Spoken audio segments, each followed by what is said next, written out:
A Taiwan-bound passenger was full of resentment and became depressed after being offloaded and was allegedly asked for 10 birth certificates by an immigration officer. However, the Bureau of Immigration denies the said claims. This report from Jayson Rubrico.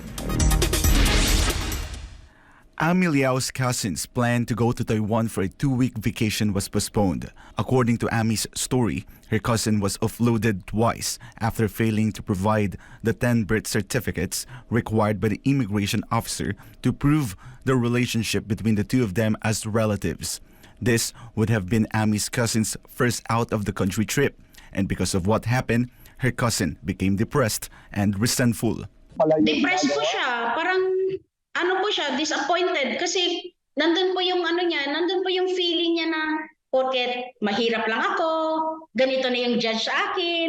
Sumama talagang loob niya. Kasi kumbaga, yun nga ang feeling niya, parang sobrang liit ng tingin, parang na-degrade yung yung pagkatao niya. The Bureau of Immigration denied that their officer asked for 10 birth certificates from Amy's cousin. Immigration Deputy Spokesperson Melvin Mabulak said they saw that the said passenger had red flags. Apart from failing to prove her relationship with her cousin, who is in Taiwan, they found out that the passenger was not really going on vacation there but was actually looking for a job. During the interview, na-mention doon sa document na one of the purposes ay kung may pagkakataon maghanap ng trabaho. The law recognizes the right of anyone to travel outside the country, but Mabulak said that it was stated in the en banc decision on the Supreme Court on December 13, 2011 that the Bureau of Immigration can offload passengers on 3 grounds. 2 of them, he said, are the doubtful purpose of travel and possible victim of trafficking. Because the nature ng agency is preventive. Hindi na natin aantayin. Yan ang ginagawa ng immigration. At doon namin nakita na isa yan sa bakit po hindi ang gobyerno o nag-aalaw na ikaw ay pupunta, magtatrabaho lang na hindi ka dadaan sa POA. Bakit po? Kasi walang guarantee, walang accountable local agency na mananagot sa'yo. Something happens to you sa abroad. But for Amy, the Bureau of Immigration is just making an excuse to clear the agency's name from offloading her cousin. They just trying to clean, no? Dinilinis lang nilang pangalan nila na na wala silang mali sa ginawa nila, but para sa akin, I don't think so magsisinungaling ang pinsan ko. We understand her emotion, but it is in the guidelines, Memorandum Circular 035, and we implement. Amy is asking the Bureau of Immigration to have a specific guidelines and a checklist of documents that a passenger needs to bring abroad so that the immigration officers don't ask for different requirements. Kailangan pare-pareho lahat ang hinihingi. Hindi yung hinihingi nila yung iba-iba pa na wala, hindi madadala ng tao. It can be recalled that a certain traveler's complaint went viral online when she did not make it to her flight after an immigration officer asked for her yearbook. The Bureau of Immigration has reminders for passengers traveling outside the country to avoid being flagged or offloaded. Pag pumupunta tayo sa immigration, ensure na kompleto yung dokumento nyo. If you're asked, be truthful. Magsabi kayo. At be consistent. Tinitingnan ng Bureau of Immigration, hindi lang dokumento. We look at the person. Ano ba yung kanyang behavior? Sino kasama? We look at the effects. Anong mga dokumento? Tickets? Sinong bumili? Anong ginamit ng monetary unit? Statement. Anong sinasabi niya? For God and my beloved Philippines, I am Jayson Rubrico, SMNI News.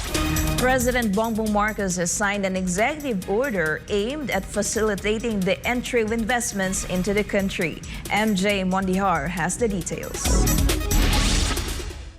According to the Anti-Red Tape Authority, or ARTA, the country is losing a significant amount of funds from foreign investors who are hesitant to do business due to various reasons, such as red tape and slow government process.